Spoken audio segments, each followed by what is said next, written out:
Okay viewers, good day viewers, well, let's get back into it. Load wheel action. And more load wheel action. This is my type of fidget spinner, watching these wheels move. Anyway, everything's full of bloody spider webs. It's been that long since I've been here to move everything. Look at this, webs, spiders. Get the cobwebs out. I literally haven't touched these things in months. Busy with work life and never touched these. I just came here but never actually budged this cloth on this variac. It's been covered up the whole time. Cobwebs everywhere. Yeah, get those cobwebs off there. Anyway, I'll get this SD out the way and we can get onto the BAZs. Awesome. I've got a tripod, there it is. Alright. Yeah, there's a bit of stuff on the way here. I've got a bit of a bad angle, that's okay. Haven't got Mr. Clancy because I've got this meter. Not touched any of the wiring, just plug it straight in and pick up where I left off months ago. I get another extension cord here. Here we go.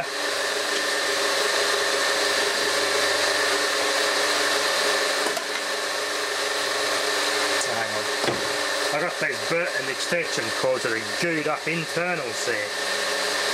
While that happens on these Burton extension cords, this is one of the last extension cords made in Australia. This Burton company was the last to make extension cords in Australia.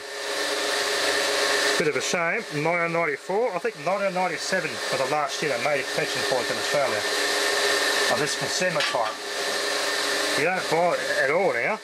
Even the bigger ones you can't even get buy made in Australia. You're going to make them yourself.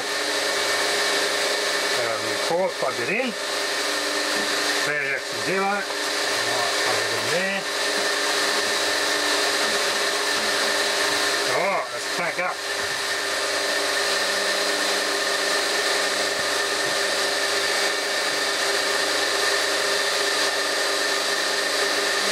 You can get a bit of a stiffness in that wheel there. That's not good. That wheel stopped. This was moving before that one here was. I think because of that corrosion. Have a quick look at that wheel there. Yeah, there's a mark on the load wheel where this like crud was on it and jammed it. I have to clean this one up. About 35 amps there. That's at full 240 volts. And maybe I got to try a welder. I might go in my storage container and get me little yellow welder I restored. At least that can run off the full 240 volts to give me some more amps for this sort of a setup. I think that'd be a better choice actually. That's as much as I can get using this setup. Putting 100 amps, not hook the cables a bit more, but I can do it for the big instruments anyway. I'll pop a full load. Yeah, you can see the fluctuations in real time, I like that. Get this camera off. There's the tripod. One notch. That's moved 3 notches. Yep, that's on par with those lines. I really forgot where that needle was. Trying to recall when it was. It's been that long since I've set. I'll probably show a home that too on this meter, so it should be correct.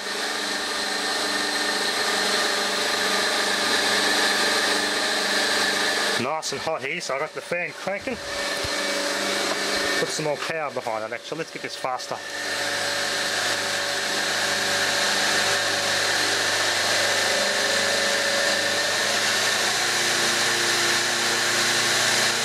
Hertz, exactly for that. 60.5 hertz, so that's better. Yeah, a bit cooler now. Looking pretty good. I'm going to start clearing this mess up too for summertime. Stop those bloody snakes. Stop the temptation there.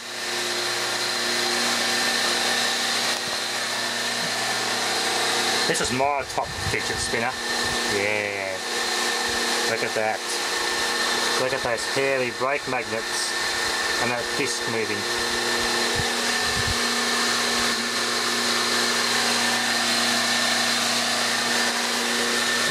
stabilise a bit. It doesn't seem to move as much.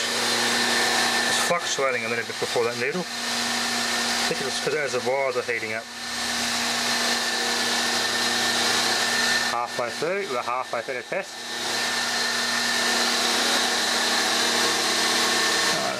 Yeah, I might have to pour this apart to clean this one. It was a bit, the wheel got a bit stiff at the start there. Original seals too. Let's see, 56 MJ. Yeah, 1956, I'm pretty sure that's a date code. Fairly confident that was a date code on that. 56 meant on those seals. Pretty sure of this, because most of those seals are this type of aluminium cup with a lead pellet in an aluminium cup style seal. They're common in the 50s, so I'm pretty sure it's a 56 year that was made.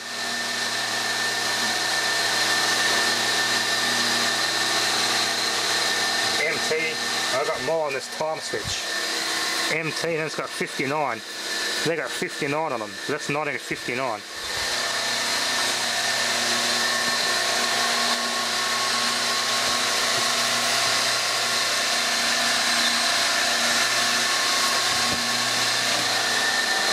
Almost there.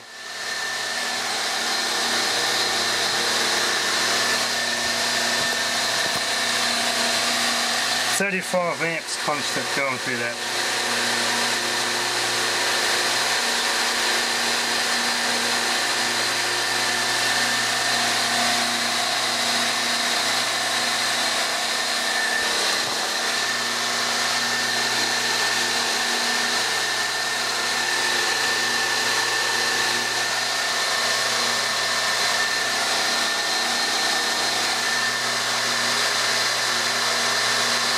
Almost there.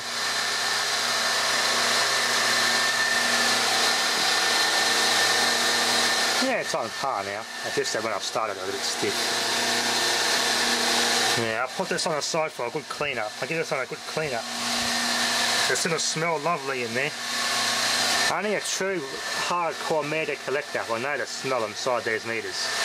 It's just like amazing. Old varnish and electrical windings. Fresh wood varnish. And old wiring sort of a smell. Yeah.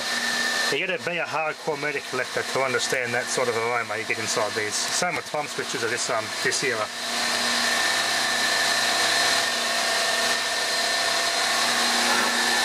A bit dusty.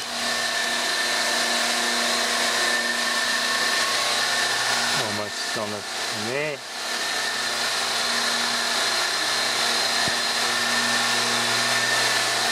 I just hope we don't get too many blackouts this coming summer period now that we've lost one of our power stations.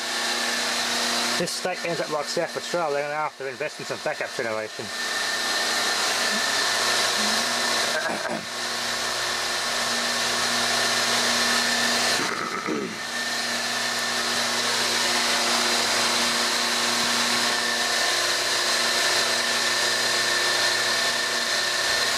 Almost there, one more to go.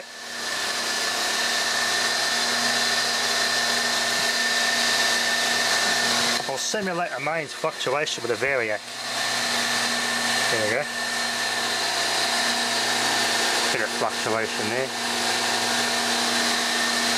Nothing beats a good old analog meter. You can actually see it in real time, the fluctuations in the power. That's something you just cannot get with a digital meter.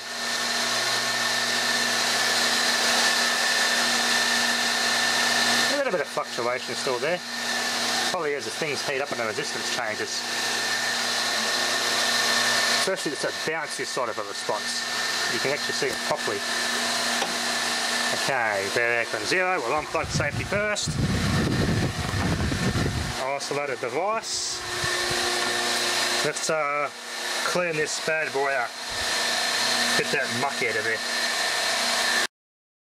Much cooler with that fan. Let it smell. Oh, that smells so good. Oh man, that is a lovely smell. Oh, look at that. Yeah. This meter's been moist. She's been moist, this one.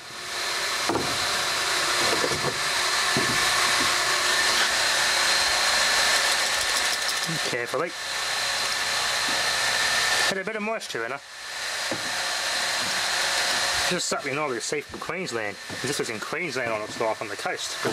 Just something that was in Melbourne. Yeah, it's been in a moist environment, this one. It's been somewhere where it's rained a lot. Look at that. Ooh, ooh, ooh. I'd like to see a smart meter bits down there, even though they are pretty well sealed internally. But formal coating might not be enough. And which is the windings that I'm talking about. This varnish that they use on these windings, it's got that sort of a smell to it. Anyway, let's give this thing a bit of a clean. I'll give it a bit of a blast with some air. I don't know what that's all about, like someone sneezed Coke or something all over at cola.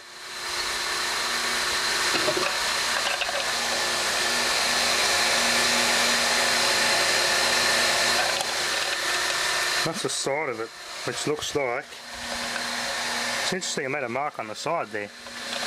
The bottom's quite clean. The seal looks, yeah, this looks pretty well sealed.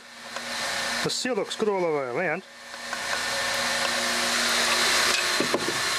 The case was pressed tightly, but the bolts weren't that tight.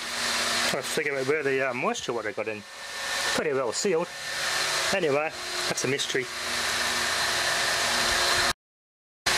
Not much of a warmth in these coils either, I noticed, even though it's a 2 times 25 ampere and I was overloading it by 10 amps. That's fine. But all the loose stuff's off. This moves real nicely now. Yeah, it works normally now. You see the rust spot there. Oh, that's a very smooth moving disc. Beautiful. Just get the loose stuff off. I won't bother too much polishing it up. Kind of gives it this little bit of that old school touch. I think this one. Anyway, I'll let's give it a clean now that the internals are done. Nice and clean now. That's better. Gave it a scrub with a toothbrush while I was there. That's better. Nice clean device. Now I just got to solder these I can solder these seals back together.